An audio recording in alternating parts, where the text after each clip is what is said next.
Alright, what's up guys? My name is Zach and today I'm driving a 1992 Suzuki Cappuccino. Up front is a 657cc inline 3 with a turbo, and down below is a 5-speed manual transmission. Guys, I'm super excited to be driving the Cappuccino for a couple of different reasons. First of all, I love K cars. This is a K car and they are super fun to drive. The second reason is that I've never driven a Suzuki, so this is my first ever Suzuki product. Now, before we get on to the rest of the video, if you guys are interested in selling your car, please click the link in the description below. Cashforcars.com will buy your car with a salvage title, good title, running, non-running, whatever it is. Please go support the channel by clicking the link in the description below. You can get a fast and easy quote for free, and they will pick up your vehicle in less than 24 hours. But let's get back to that 3-cylinder turbo. Well, it's 657 cc's, which is because it is a K car. K cars are only allowed to have a maximum engine displacement of 660 cc's, but this gets a nice little turbo. Factory Cappuccinos make about 60-some horsepower, and so we'll rev it out here a little bit.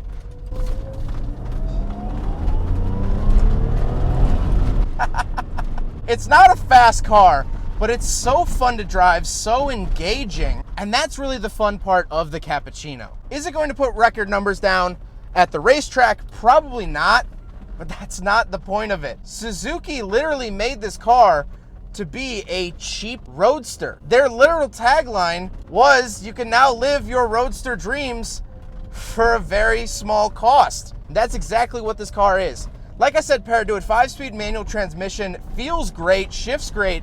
However, as we'll talk about with the interior, legroom is not great, so shifting is a little bit hard for me. I'm 5'11", so that's just something to note.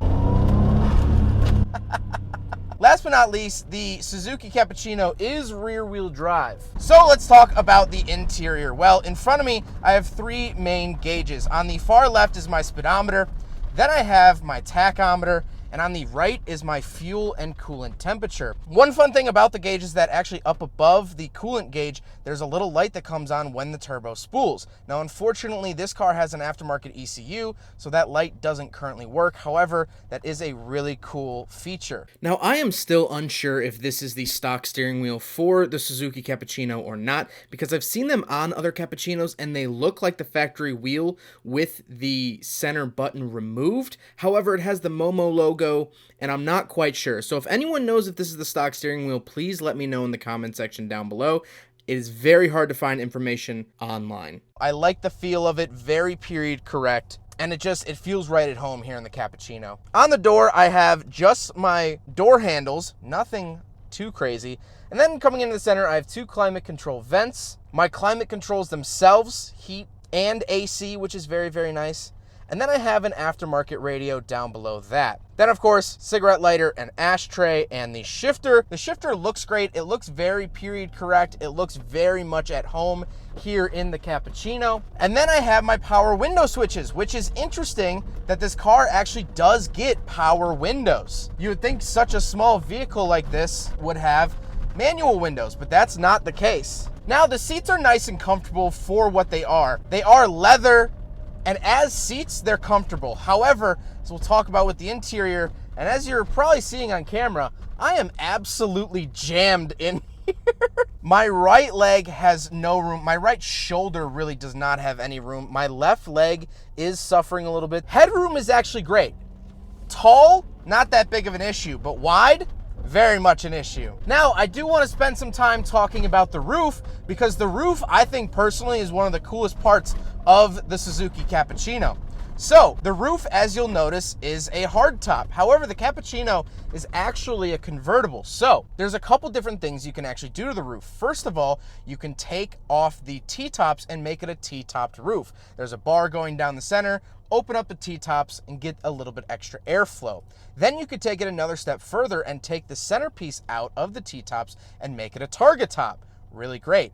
And then you can take it another step further and you can actually push the rear window glass down, and then it's a full convertible. I love the customization of the Cappuccino's roof. I think it's absolutely amazing, so smart, because hey, if you don't want to take the top fully off, just pop a T-top out. That's cool. Oh, okay, take both T-tops out. Take the Targa, make it a Targa, so you have that nice window behind you, keeping a little bit of heat in for colder days. Sure, do that. Oh, you want a full convertible? Bada bing, bada boom, you have a full convertible. That customization is absolutely amazing here in the Cappuccino, and I love that. I really, really do. Now, trunk space is not plentiful. The trunk is very, very small here in the Cappuccino, but what do you expect? It can probably fit a Cappuccino, and that's it. And now, my final thoughts on the Cappuccino in total is the fact that I love this thing. I really, really do. I love K-cars. This car out Miata's a Miata. Take everything you know about the first generation Mazda Miata. Lightweight, convertible, manual sports car. And just do it, well, depending on how you look at it, do it either more or less, because this is actually smaller than a Miata. This car is lighter than a Miata. It makes less power than a Miata, but it's smaller than a Miata. And so, like the Honda Beat that I drove, this out Miata's the Miata, and I love it for that. This is just a fun little car. It's super engaging to drive. You can rev it out, and I think I like this one better than the Honda Beat for two reasons. First of all, I like the roof of this car better. The Honda Beat was just a soft top. You put it down and then you go home.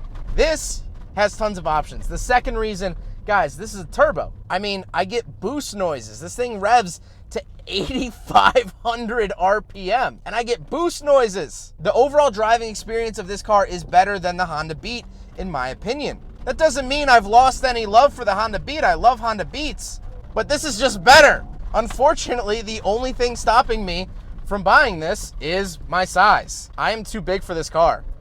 I would not be comfortable driving this car. My legs are not happy with me right now. But you know what? For the time being, I'm okay with that. I like this little thing. Boy, is it fun. And I also have to say, I think the naming of the Cappuccino is perfect naming. It's just something small, but mighty. You just get this nice little punch. And I like that. I like that a lot.